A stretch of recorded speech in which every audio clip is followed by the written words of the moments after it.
সভাপতি সাধারণ সম্পাদক হয়েছেন, তাদের চলার পথে ভুল ত্রুটি হলে আপনারা তাদেরকে পরামর্শ দিবেন, তাদেরকে সহযোগিতা করবেন, যাতে তারা দলটাকে পরিচালিত করতে পারে ভালো মতো।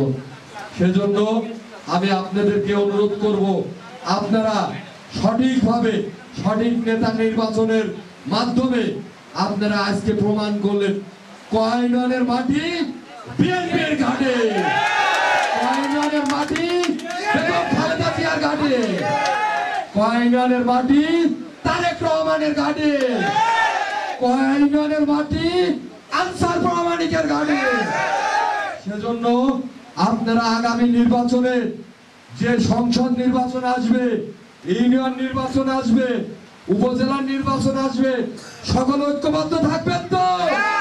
সকলে দুই হাত তুলে সমর্থন করেন, সকলে ঐক্যবদ্ধ থাকবেন ইনশাআল্লাহ।